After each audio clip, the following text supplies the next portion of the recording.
তুমি কি কখনো কাউকে ইচ্ছাকৃতভাবে বোকা হওয়ার ভান করতে দেখেছ? তুমি কি কখনো ভেবে দেখেছ যে একজন মানুষ এত বুদ্ধিমান, কেন একজন মানুষ এত বোকা হওয়া সত্ত্বেও বোকা দেখায়?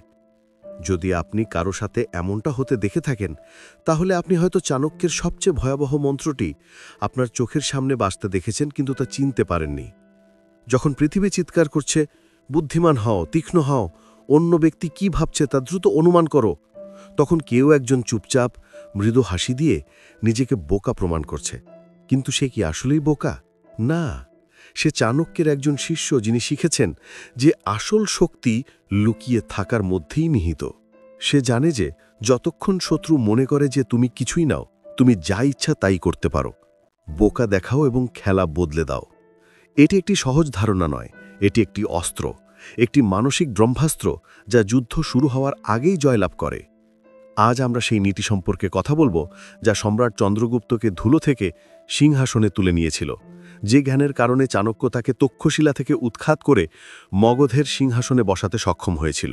কিন্তু অপেক্ষা করুন, এই গল্পটি সেখান থেকেই শুরু হয়, যেখানে সবাই পরাজয় মেনে নিয়েছিল, যেখানে শত্রুরা চাণক্যকে উপহাস করেছিল, অপমান করেছিল, তাকে চুল ধরে টেনে রাজ্যসভা থেকে বের করে দেওয়া হয়েছিল। হ্যাঁ, সেই একই চাণক্য যাকে আমরা আজ কৌটিল্য বলি, কৌশলের দেবতা। কিন্তু সেদিন তিনি কি করেছিলেন? তিনি যুদ্ধ করেননি, চিৎকার করেননি, প্রতিশোধ নেননি, অন্তত বাইরে থেকে নয়। তিনি নীরবে আটকা পড়েছিলেন এবং বোকার মতো চলে গিয়েছিলেন। কেন? কারণ তিনি জানতেন যে যা সত্য বলে মনে হয় তা সবসময় সত্য হয় না। তিনি শিখেছিলেন যে আপনি যদি শক্তিশালী হন এবং সবাই এটি সম্পর্কে জানে, তবে পৃথিবী আপনাকে ভয় পায় না, বরং আপনাকে ধ্বংস করে দেয়। কিন্তু আপনি যদি নিজেকে দুর্বল, বোকা দেখান, তবে অন্যরা আপনাকে হালকা ভাবে নেয়, এবং তখনই আপনার আসল খেলা শুরু হয়। চাণক্য সেদিন পৃথিবীকে একটা মন্ত্র দিয়েছিলেন। একজন জ্ঞানী ব্যক্তি হলেন তিনি, যিনি সঠিক সময় না আসা পর্যন্ত তার জ্ঞান লুকিয়ে রাখেন, এবং যখন সময় আসে তিনি পুরো বিশ্বকে কাঁপিয়ে দেন। এখন ভাবুন, আপনি কি কখনো এমন একজন ব্যক্তিকে দেখেছেন যে বারবার হেরে যায় তবুও হাসে, যাকে সবাই বোকা বলে? কিন্তু প্রতিটি পরাজয়ের পরে একটি গভীর পরিবর্তন আসে। সে বোকা নয়, সে চাণক্যের শিষ্য। এবং তুমিও হয়তো একজন। তুমি এখনও এটা শেখোনি। এই ভিডিওটি কেবল একটি ভিডিও নয়, এটি তোমার জীবনের মোড় ঘুরিয়ে দিতে পারে। যদি তুমি সবসময় নিজেকে বোকা ভেবে থাকো, যদি পৃথিবী তোমাকে উপেক্ষা করে থাকে, যদি তুমি সবসময় দুর্বল বোধ করে থাকো, তাহলে এই ভিডিওটি তোমার জন্য। কারণ এখান থেকে আমরা তোমাকে চাণক্যের সেই অন্ধকার পথে নিয়ে যাব, যেখানে প্রতিটি মোড় অপমান, বিশ্বাসঘাতকতা এবং পরাজয়ে ভরা ছিল। কিন্তু প্রতিটি পরাজয়ের একটি শিক্ষা ছিল, প্রতিটি পাঠের একটি পরিকল্পনা ছিল, এবং প্রতিটি পরিকল্পনার একটি বিপ্লব ছিল। এই ভিডিওতে আমরা তোমাকে দেখাবো কিভাবে বোকা হওয়া একটি কৌশল, চাণক্য কিভাবে এই মন্ত্রটি ব্যবহার করে এমনকি সর্বশ্রেষ্ঠকেও পরাজিত করেছেন। এবং সবচেয়ে বড় প্রশ্ন, আজকের সোশ্যাল মিডিয়ার জগতে যেখানে সবাই নিজেদের জ্ঞানী, প্রভাবশালী এবং প্রেরণাদাতা বলে, সেখানে বোকা দেখা কি সবচেয়ে শক্তিশালী অস্ত্র হতে পারে? তুমি কি কখনো ভেবে দেখেছ কেন তুমি সবকিছু জেনেও অজ্ঞতার ভান করো? তুমি কি এই মন্ত্রের শিকার নাকি এর যোদ্ধা? এই ভিডিওটি শেষ পর্যন্ত দেখো, কারণ শেষে আমরা চাণক্যের গোপন কথা প্রকাশ করব, যা তিনি কেবল তার সবচেয়ে প্রিয় শিষ্যের কাছে প্রকাশ করেছিলেন। এমন একটি সূত্র যা শোনার পর আর কখনো আগের মতো থাকবে না। প্রস্তুত থাকুন, কারণ আজ আপনি সেই গোপন কথা শিখবেন যা আপনার সম্পূর্ণ চিন্তা ভাবনা বদলে দেবে। বোকা দেখাও এবং খেলা বদলে দাও, চাণক্যের সবচেয়ে ভয়াবহ মন্ত্র।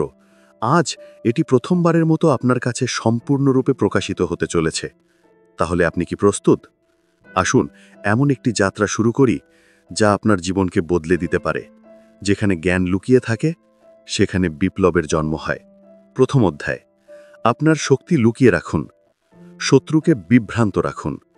যে যত কম কথা বলে তার কৌশল তত সূক্ষ্ম হয়, এবং সে যত বেশি বোকা দেখা যায় তার কৌশল তত বিপজ্জনক হয়। দৃশ্যটি কল্পনা করুন, একটি বিশাল সমাবেশ, অহংকারী রাজা ধননন্দ রাজসিংহাসনে বসে আছেন, সভাধনদের দ্বারা বেষ্টিত। তার হাসিতে গর্ব ছিল, তার সামনে একজন রোগা রোগা লোক দাঁড়িয়েছিল। একজন সরল ব্রাহ্মণ দাঁড়িয়ে আছেন। চাণক্য, তার চুল এলোমেলো, তার পোশাক সরল, তার মুখ উজ্জ্বল, কিন্তু রাজা দেখতে পান না। তিনি কেবল তার বাহ্যিক রূপ দেখেন এবং হাসেন। আপনি রাজনৈতিক পরামর্শ দেবেন? এই ছদ্মবেশে আপনাকে বোকা দেখাচ্ছে। পুরো রাজসভা হাসিতে মুখরিত। সবাই হাসছে, কেবল একজনই হাসছে না। চাণক্য কিছুই বলেন না। কোনো রাগ নেই, কোনো প্রতিক্রিয়া নেই। তিনি কেবল মাথা নত করে চলে যান। কিন্তু চলে যাবার সময় তিনি মনে মনে একটি বাক্য পুনরাবৃত্তি করেন, এখন আমি এই খেলাটি খেলব। কিন্তু এবার রাজা, আপনি জানতেও পারবেন না কখন বা কিভাবে আপনার ধ্বংস শুরু হয়েছিল। ক্ষমতা গোপন করা চাণক্য নীতির প্রথম অস্ত্র। চাণক্য বুঝতে পেরেছিলেন যে যা দেখা যাচ্ছে তা সবসময় সত্য নয়, আর সত্য কখনোই দেখানো উচিত নয়। যতক্ষণ না ক্ষমতা দৃশ্যমান হয় ততক্ষণ অন্য ব্যক্তি সতর্ক থাকে না, আর যে সতর্ক থাকে না সে সবচেয়ে বড় ভুল করে।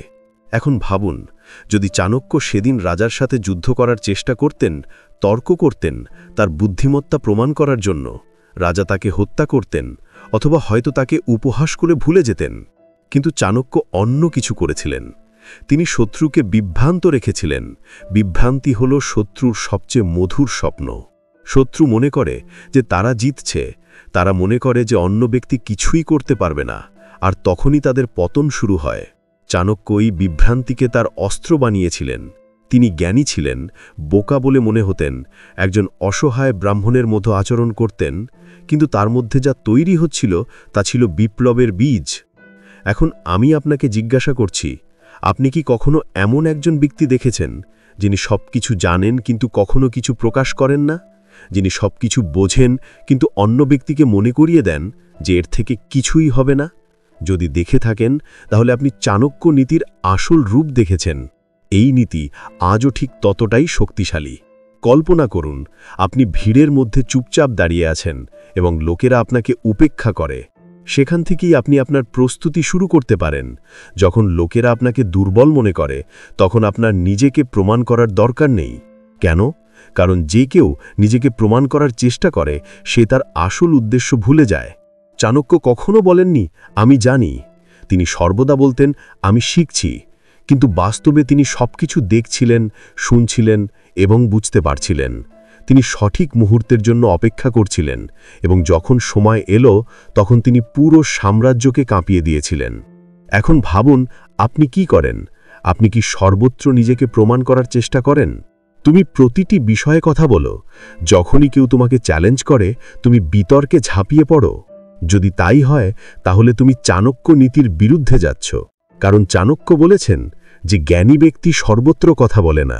জ্ঞানী ব্যক্তি হলেন তিনি যিনি কেবল তখনই কথা বলেন যখন এটি ইতিহাস পরিবর্তন করতে পারে। চাণক্য তার শত্রুদের বোকা বানিয়েছিলেন যে তিনি বোকা। তারা ভেবেছিল এই ব্রাহ্মণ কিছুই করতে পারবে না। কিন্তু কয়েক বছর পরে সেই একই ব্রাহ্মণ একজন সম্রাট তৈরি করেছিলেন, যার সামনে রাজা ধননন্দ মাথা নত করেছিলেন। মনে রাখবেন, শক্তি লুকিয়ে থাকা অবস্থায় ছায়ার মতো কাজ করে, এবং যখন এটি আবির্ভূত হয় তখন এটি ঝড়ে পরিণত হয় এবং সব কিছু উড়িয়ে দেয়। এখন প্রশ্ন ওঠে, তুমি কি তোমার শক্তিও লুকিয়ে রাখতে পারো? তুমি কি চুপ করে থেকেও প্রস্তুতি নিতে পারো? তুমি কি বোকা দেখিয়ে বিশ্বকে বিভ্রান্ত করতে পারো? এবং যখন সঠিক মুহূর্ত আসে তখন তুমি কি সবাইকে অবাক করে দিতে পারো? যদি তাই হয় তাহলে তুমি চাণক্য নীতির একজন সত্যিকারের যোদ্ধা। পরবর্তী অধ্যায় জানবে কিভাবে চাণক্য বোকা দেখানোর কৌশল দিয়ে সমগ্র মগধ সাম্রাজ্যকে উৎখাত করেছিলেন। দ্বিতীয় অধ্যায়, নাটকের সর্বশ্রেষ্ঠ অভিনেতা। চাণক্য হল মূল পরিকল্পনা। যখন পৃথিবী হাততালি দিচ্ছিল তখন সে চুপচাপ দাবার বোর্ড বিছিয়ে দিচ্ছিল। সবাই ভেবেছিল খেলা শেষ, কিন্তু আসল পদক্ষেপটা এলো যখন সবাই ভাবা বন্ধ করে দিল। দৃশ্যটা কল্পনা করো, মগধের ঘন বনে একজন বৃদ্ধ ব্রাহ্মণ প্রতিদিন একটি ছেলেকে তরবারি চালানো শেখাচ্ছেন। কিন্তু সেই ব্রাহ্মণ কোনো সাধারণ শিক্ষক নন, তিনি চাণক্য, এবং সেই ছেলেটি কোনো রাজপুত্র নন। তিনি চন্দ্রগুপ্ত, একজন সাধারণ অনাথ, ক্ষুধার্ত ও তৃষ্ণার্ত শিশু, সমাজ কর্তৃক পরিত্যক্ত, রাষ্ট্র কর্তৃক উপেক্ষিত এবং কারোর দ্বারা অযোগ্য বলে বিবেচিত। কিন্তু চাণক্যতা দেখেছেন এই ছেলের চোখে শাসনের আগুন জ্বলে উঠল এবং সেখান থেকেই শুরু হলো চাণক্যের সর্বশ্রেষ্ঠ যাত্রা। একটা বিরাট নাটক, তার মাস্টার প্ল্যান। চাণক্য জানতেন যে ধনানন্দকে পরাজিত করার জন্য তরবারি নয়, মুখোশের প্রয়োজন। একজন যোদ্ধা যিনি সবার সামনে লড়াই করতে পারেন, এবং একজন খেলোয়াড় যিনি পর্দার আড়ালে পুরো খেলাটি পরিচালনা করতে পারেন। কেন? কারণ কখনো কখনো জিততে হলে একজনকে পিছু হটতে হয়। নিজেকে রাজা হিসেবে দেখাতে হবে না, বরং একজন হয়ে উঠতে হবে। এবং চাণক্য তাই করেছিলেন। তিনি বিশ্বকে দেখিয়েছিলেন, আমি একজন গুরু, আমি কেবল শিক্ষা দিই। কিন্তু গভীরভাবে তিনি একজন সম্রাট তৈরি করছিলেন। এখন ভাবুন, কেউ কি এত মহান অভিনেতা হতে পারে, যিনি নিজেকে এত শান্ত, এত সরলভাবে চিত্রিত করেছিলেন যে শত্রুরা কখনোই বুঝতে পারেনি যে আসল হুমকি কে? ধনানন্দ ভাবতে থাকে, আহা, চাণক্য চলে গেছে, বনে ঘুরে বেড়ানো, এখন কি আমাকে চ্যালেঞ্জ জানাবে? কিন্তু সে জানত না যে চাণক্যকে সে তার দরবার থেকে বিতাড়িত করেছিল। সে বনে বসেছিল একজন রাজার আত্মাকে জাল করে। আর এটাই ছিল নাটকের সবচেয়ে বিপজ্জনক অংশ।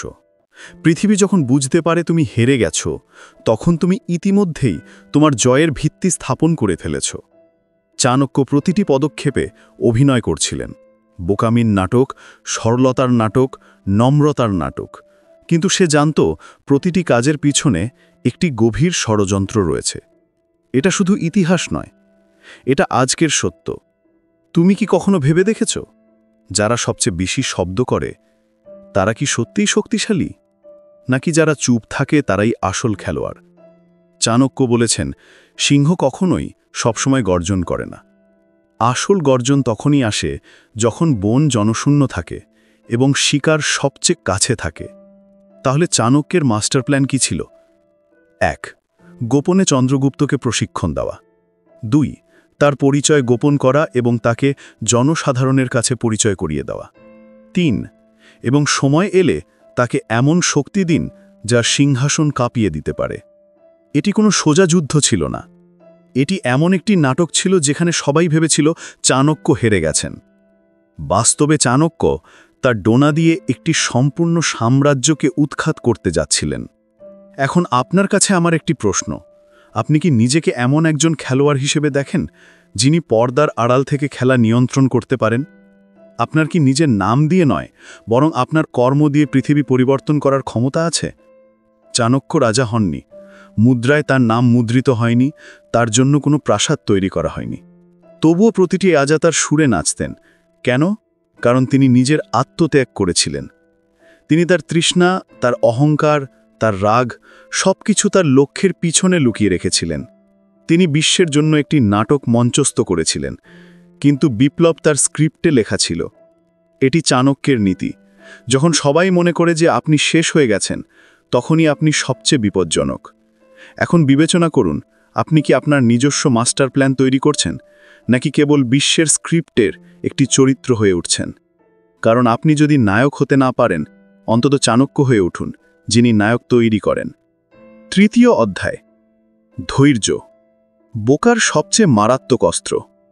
যখন শত্রু ভেবেছিল আমি ঘুমিয়ে আছি, তখন আমি সবচেয়ে জেগেছিলাম, এবং যখন আমি একটি শব্দও বলিনি, তখন আমার সবচেয়ে বিপজ্জনক পরিকল্পনার রূপ নিচ্ছে। ধৈর্য এমন একটি শব্দ যা মানুষ দুর্বলতা ভেবে নেয়।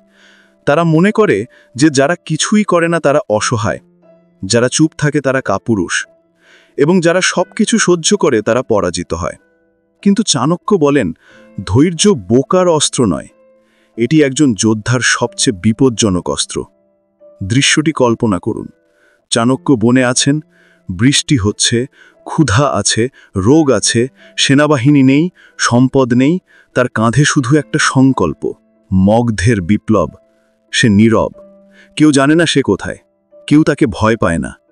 রাজা ভাবেন এই ব্রাহ্মণ পরাজিত, কিন্তু চাণক্য সেখানে আছেন, সেই বৃষ্টিতে চন্দ্রগুপ্তের শক্তি গড়ে তুলছেন। এটাই প্রকৃত ধৈর্য। ধৈর্য মানে সেই মুহূর্তের জন্য অপেক্ষা করা যখন শত্রু নিশ্চিত হবে যে আক্রমণ করার আগে কোনো বিপদ নেই। ধৈর্য মানে রাগ দমন করা, কারণ যখন রাগ ফুটে ওঠে, নীতি প্রায়শই মারা যায়। ধৈর্য মানে আমি তোমার হাসিতে হাসি, কারণ আমি জানি আমার নীরবতা তোমার পরাজয়কে জাহির করবে। একটি গল্প শুনুন। যখন চাণক্যকে অপমানিত করা হয়েছিল এবং আদালত থেকে বের করে দেওয়া হয়েছিল, আদালতের মাঝখানে তার চুল বেঁধে দেওয়া হয়েছিল, তাকে উপহাস করা হয়েছিল, তাকে থুতু মেরে তাড়িয়ে দেওয়া হয়েছিল। যদি অন্য কেউ হতো তাহলে সে সেখানেই যুদ্ধ করত এবং প্রতিশোধ নিতে পারত, হয়তো মারাও যেত। কিন্তু চাণক্য কি করেছিল? তিনি প্রতিজ্ঞা করেছিলেন, ধনানন্দের সাম্রাজ্য ধ্বংস না হওয়া পর্যন্ত আমি আমার চুল নত করব না। এবার ভাবুন তো, তিনি কতটা রাগ অনুভব করেছিলেন, কতটা অপমান, কতটা আঘাত, কিন্তু তিনি সেই রাগকে ধৈর্যে রূপান্তরিত করেছিলেন। কেন? কারণ রাগের বশে নেওয়া সিদ্ধান্ত কেবল একটি প্রতিক্রিয়া, কিন্তু ধৈর্যে বশে নেওয়া সিদ্ধান্ত বিপ্লবে পরিণত হয়। আজকের পৃথিবীতেও যদি কেউ আপনাকে অপমান করে, অপহসন করে, আপনার স্বপ্ন নিয়ে হাসাহাসি করে, তাহলে আপনি কি করেন? তুমি কি তাৎক্ষণিকভাবে সাড়া দাও? তুমি কি সোশ্যাল মিডিয়ায় রাগ প্রকাশ করো, নাকি তর্ক করে সময় নষ্ট করো? যদি তাই হয়, তাহলে জেতার আগেই তুমি তোমার শক্তি নষ্ট করে ফেলেছ। চাণক্য বলেছেন যে ব্যক্তি তাৎক্ষণিকভাবে সাড়া দেয় সে খেলোয়াড় নয়, বরং একটি ঘুঁটি। একজন প্রকৃত খেলোয়াড় অপেক্ষা করে, সে চুপচাপ বসে থাকে, সে শোনে, পর্যবেক্ষণ করে, কিন্তু প্রতিক্রিয়া দেখায় না। কেন? কারণ সে জানে যে ঝড়ের পরেই আকাশ পরিষ্কার হয়। মনে রেখো, ধৈর্য মানে পরাজয় নয়, বরং সেই আগুনকে জীবন্ত রাখা যা একদিন পুরো পৃথিবীকে আলো এবং ছাইয়ে পরিণত করতে পারে। এখন প্রশ্ন জাগে, তুমি কে? তুমি কি সেই ব্যক্তি যে প্রতিটি ছোটখাটো বিষয়ে ভেঙে পড়ে, নাকি সেই ব্যক্তি যে সবকিছু শুনে নিজেকে আরও শক্তিশালী করে? কারণ চাণক্যনীতি শিক্ষা দেয় যে সহ্য করতে পারে কেবল সেই পরিবর্তন আনতে পারে। চাণক্য যখন প্রথমবার চন্দ্রগুপ্তকে দেখেছিলেন, তখন সেই শিশুটি লড়াই করতে বা কথা বলতেও পারতেন না। কিন্তু চাণক্য 7 বছর ধরে ধৈর্য ধরেছিলেন। প্রতিদিন তিনি তাকে প্রস্তুত করেছিলেন, প্রতিদিন তিনি তাকে বিশ্বের চোখ থেকে রক্ষা করেছিলেন। কেন? কারণ তিনি জানতেন যে বড় পরিবর্তন সবসময় ধীরে ধীরে ঘটে এবং তাড়াহুড়ো করে করা কাজ কখনো স্থায়ী হয় না। এটি ছিল চাণক্যের তৃতীয় মারাত্মক মন্ত্র। ধৈর্য ধরুন এবং বিশ্ব ভাববে যে আপনি কিছুই করছেন না। তারপর যখন তুমি আঘাত করবে, ইতিহাস তৈরি হবে। এখন ভাবো, তুমি কি এত ধৈর্য ধরে রাখতে পারো? যখন পুরো পৃথিবী তোমাকে উত্তেজিত করছে, তখন কি তুমি নিজেকে সংযত রাখতে পারো? তুমি কি এমন শক্তি লুকিয়ে রাখতে পারো যে সঠিক মুহূর্ত এলে তুমি বোমার মতো বিস্ফোরিত হবে? যদি তাই হয়, তাহলে তুমি চাণক্য নীতির প্রকৃত উত্তরসূরি। চতুর্থ অধ্যায়, হাসুন, কাঁদুন, কিন্তু বোকা থাকুন। পৃথিবী যদি তোমাকে বোকা মনে করে, তাহলে হাসুন, কারণ সবচেয়ে বিপজ্জনক পদক্ষেপ হলো সেই পদক্ষেপ যা শত্রু বুঝতেও পারে না। বোকা দেখুন এবং খেলা বদলে দিন। এটি ছিল চাণক্যের সবচেয়ে বিপজ্জনক মন্ত্র, যা সমস্ত শক্তি, সমস্ত রাজনীতি এবং ইতিহাসকে নাড়িয়ে দিয়েছিল। মানুষ চাণক্যকে নিয়ে হেসেছিল, ওহ, এই রোগা ব্রাহ্মণ কি করতে পারে? কেউ তাকে সন্ন্যাসী মনে করত, কেউ পাগল। কখনো কখনো এমনকি তার নিজের শিষ্যরাও তাকে জিজ্ঞাসা করত, শিক্ষকেরা তোমাকে নিয়ে মজা করে, তবুও তুমি কেন শান্ত থাকো? চাণক্য কেবল বলেছিলেন, আজ যদি আমি জোরে হাসি, তাহলে শত্রু সতর্ক হয়ে যাবে, কিন্তু যদি আমি তার সামনে কাঁদি, তাহলে সে শান্তিতে ঘুমাবে এবং এটাই হবে আমার বিজয়ের সূচনা। এটা সহজ শোনাচ্ছে, কিন্তু এটাই নীতি যা একজন সম্রাটকে তৈরি করে। চাণক্য জানতেন যে পৃথিবী শক্তিশালীদের ভয় পায়, কিন্তু পৃথিবী মূর্খদের উপেক্ষা করে, এবং যাকে উপেক্ষা করা হয় সে সবচেয়ে বড় হুমকি। কল্পনা করুন, চাণক্য একটি দরবারে ধনানন্দকে প্রণাম করে অভিবাদন জানাচ্ছেন। ধনানন্দ হেসে বলেন, তিনি ব্যঙ্গ করেন, হে ব্রাহ্মণ, রাজনীতি ছেড়ে দাও এবং গল্পটি পড়ো। কিন্তু চাণক্য মাথা নত করে হাসেন, কারণ তিনি জানেন যে সময়ের আগে যেটা জ্বলে ওঠে তা সূর্য নয়, বরং একটা জোনাকি। কিন্তু আমিই সূর্য, সময় আসুক, আমার আলোয় পুরো পৃথিবী কেঁপে উঠবে। হাসুন, কাঁদুন, কিন্তু বোকাই থেকে যান। এটাই ছিল চাণক্যের মাস্টার প্ল্যান। তিনি প্রতিটি দরবারে গিয়েছিলেন, প্রতিটি রাজার সাথে দেখা করেছিলেন, এবং প্রতিবার নিজেকে ছোট, সরল এবং অসহায় হিসেবে উপস্থাপন করেছিলেন। কিন্তু গভীরভাবে তিনি প্রতিটি রাজার চরিত্র, তার সেনাবাহিনী এবং তাদের দুর্বলতাগুলি নোট করছিলেন। প্রতিটি হাসির পিছনে একটি গভীর পরিকল্পনা লুকিয়েছিল, প্রতিটি কান্নার পিছনে একটি নতুন দাবার তক্তা তৈরি হচ্ছিল। আপনি কি জানেন, চন্দ্রগুপ্তকে সিংহাসনে বসাতে সবচেয়ে বেশি সময় কি লেগেছিল? যুদ্ধ নয়, কিন্তু বিশ্ব তা বিশ্বাস করেছিল। চন্দ্রগুপ্তকে বোঝানোর জন্য যে তিনি কোনো হুমকি নন। যখন পৃথিবী হেসেছিল, চাণক্য চন্দ্রগুপ্তকে যুদ্ধবিদ্যা শিক্ষা দিয়েছিলেন, যখন পৃথিবী ঘুমিয়েছিল চাণক্য রাষ্ট্রবিদ্যা শেখাতেন। এখন তোমার জন্য একটা প্রশ্ন কি? তুমি প্রতিটি মুহূর্ত বুঝতে পারো যখন মানুষ তোমাকে বোকা বলে? বুঝলে? তুমি কি তাদের মধ্যে অপমান খোঁজো নাকি সুযোগ খোঁজো? কারণ চাণক্য বলেছেন, যদি কেউ তোমাকে অপমান করে তাহলে নিজেকে আরও অপমান করো, যাতে তারা চোখ বন্ধ করে ফেলে। আর তারপরই হঠাৎ করে ওঠো, এত উঁচুতে যে তারা দেখতেও পাবে না তুমি কোথায় পৌঁছেছ। এই নীতি শুধু রাজনীতির ক্ষেত্রেই নয়, জীবনের ক্ষেত্রেও প্রযোজ্য। আজকের যুগটা হলো লোক দেখানোর যুগ। সবাই স্মার্ট দেখাতে চায়, সবাই জ্ঞানী দেখাতে চায়। কিন্তু চাণক্য বলেন যে সত্যিকারের জ্ঞানীদের লোক দেখানোর প্রয়োজন হয় না। তারা চুপ থাকে যাতে সময় তাদের কণ্ঠস্বর হয়ে ওঠে। তাহলে এখন ভাবো, তুমিও কি একই ফাঁদে আটকা পড়েছ, যেখানে প্রতিবার নিজেকে প্রমাণ করার প্রতিযোগিতা চলছে? তুমি কি প্রতিটি সমালোচনার জবাব দিতে চাও? তুমি তোমার নিজের সাম্রাজ্য তৈরি করছো, কারণ আসল খেলোয়াড় হলো সেই যে শেষ পর্যন্ত তার তাস খেলে এবং ততক্ষণে সবাই ভাবে যে তার কিছুই নেই। চাণক্য ঠিক তাই করেছিলেন। তিনি সবাইকে বোকা বানাতেন। তিনি সবার সামনে পরাজয় মেনে নিয়েছিলেন, কিন্তু ভেতরে ভেতরে তিনি প্রতিটি পরাজয়কে বিজয়ে রূপান্তরিত করার জন্য প্রস্তুতি নিতে থাকেন। অবশেষে যখন চন্দ্রগুপ্ত মগধের সিংহাসনে আরোহণ করেন, যখন ধনানন্দ ধ্বংস হয়ে যায়, যখন সমগ্র ভারত একত্রিত হয়েছিল, তখনও চাণক্য তা করেননি। সে কি ধনানন্দের ওপর বিরক্ত? অথবা চাণক্যের মতো তুমিও বোকা হওয়ার ভান করে শান্তভাবে বলতে পারো, দেখো আমি কি করেছি? সে হেসে বনে ফিরে গেল। কেন? কারণ সত্যিকারের জয় হলো সেই জয় যার জন্য কোনো প্রদর্শনীর প্রয়োজন হয় না। তাই পরের বার যখন কেউ তোমাকে বোকা বলে, তখন হাসো, কারণ সম্ভবত তুমিই সেই ব্যক্তি যার মুখ নিরীহ কিন্তু তোমার হৃদয়ে বিপ্লবের শেখা। পঞ্চম অধ্যায়, তথ্য, একজন বোকার সবচেয়ে বিপজ্জনক সম্পদ। একটি তরবারি যুদ্ধে জয়ী হয়, কিন্তু যার কাছে তথ্য থাকে সে পুরো যুগকে বদলে দেয়। তথ্য একটি ছোট শব্দ, কিন্তু এটি সাম্রাজ্য ভেঙে ফেলা বা গড়ে তোলার সবচেয়ে বড় শক্তি রাখে। চাণক্যের তরবারি, সম্পদ বা সেনাবাহিনীর প্রয়োজন ছিল না। শত্রু কি ভাবছে, সে কি বলছে এবং সবচেয়ে গুরুত্বপূর্ণ কাকে বিশ্বাস করেছিল সে সম্পর্কে তার তথ্যের প্রয়োজন ছিল। দৃশ্যপট বদলে যায়। গুহার ভেতর একটি প্রদীপ জ্বলে। চাণক্য একটি ছোট ছেলেকে ব্যাখ্যা করছেন, রাজ্যের দেয়াল ভেঙে ফেলার জন্য যুদ্ধের প্রয়োজন হয় না, রাষ্ট্রীয় গোপনীয়তা প্রয়োজন। চাণক্যের সবচেয়ে বিপজ্জনক অস্ত্র কী ছিল? তথ্য। কোন সেনাপতি কোথায় অসন্তুষ্ট, কোন মন্ত্রীর স্ত্রী, কোন গ্রামে কতজন সৈন্য মোতায়েন থাকে, কোন রাজা রাতে মদ্যপানের নেশায় তার পরিকল্পনা প্রকাশ করে। রাজার জানার আগেই প্রতিটি কথা, প্রতিটি ফিসফিসানি চাণক্যের কাছে পৌঁছে যায়। এটি ছিল চাণক্যের সবচেয়ে আশ্চর্যজনক কৌশল। তিনি বিশ্বকে দেখিয়েছিলেন যে তিনি একজন পরাজিত ব্রাহ্মণ, কিন্তু বাস্তবে তিনি ভারতের প্রথম মারাত্মক গোয়েন্দা নেটওয়ার্কের ভিত্তি স্থাপন করছিলেন। তিনি কি করেছিলেন? তিনি সন্ন্যাসীদের গুপ্তচর বানিয়েছিলেন। তিনি মন্ত্রী পরিষদের তথ্য সংগ্রহের জন্য পতিতাদের প্রশিক্ষণ দিয়েছিলেন। তিনি দরবারের চারপাশে ভিক্ষুকদের বসিয়েছিলেন, যারা প্রতিটি নীরব শব্দ মুখস্থ করত। বিশ্বের সবচেয়ে বড় যুদ্ধগুলি তরবারি দিয়ে লড়াই হয় না, তথ্য দিয়ে লড়াই হয়। চাণক্য, একবার কল্পনা করুন যদি আপনি আপনার শত্রুর প্রতিটি দুর্বলতা, প্রতিটি অভ্যাস, প্রতিটি সম্পর্ক আগে থেকে জানতেন, আপনি কি কখনো হারতে পারেন? না, এবং এটিই চাণক্য জানতেন। এখন আধুনিক বিশ্বের কথা বলা যাক। আজ তথ্যের রূপ বদলে গেছে। মোবাইল ডেটা, চ্যাট, ইমেল এবং সোশ্যাল মিডিয়ার মূল নীতি হল, যার কাছে সবচেয়ে বেশি এবং সবচেয়ে সঠিক তথ্য আছে সেই সবচেয়ে বিপজ্জনক। আজ যদি তুমি জীবনের যে কোনো যুদ্ধে থাকো, ব্যবসা, কেরিয়ার, রাজনীতি, সম্পর্ক, এবং তুমি কেবল আবেগের ওপর ভিত্তি করে, জ্ঞান ছাড়া এবং হোমওয়ার্ক ছাড়া সিদ্ধান্ত নিচ্ছ, তাহলে তুমি সেই রাজার মতো যে তথ্য ছাড়া চাণক্যের বিরুদ্ধে যুদ্ধে গিয়েছিল এবং ইতিহাস সাক্ষ্য দেয় যে তার পরিণতি সর্বদা ধ্বংস। চাণক্যের শেষ কাজটিও তথ্যের ওপর ভিত্তি করেছিল।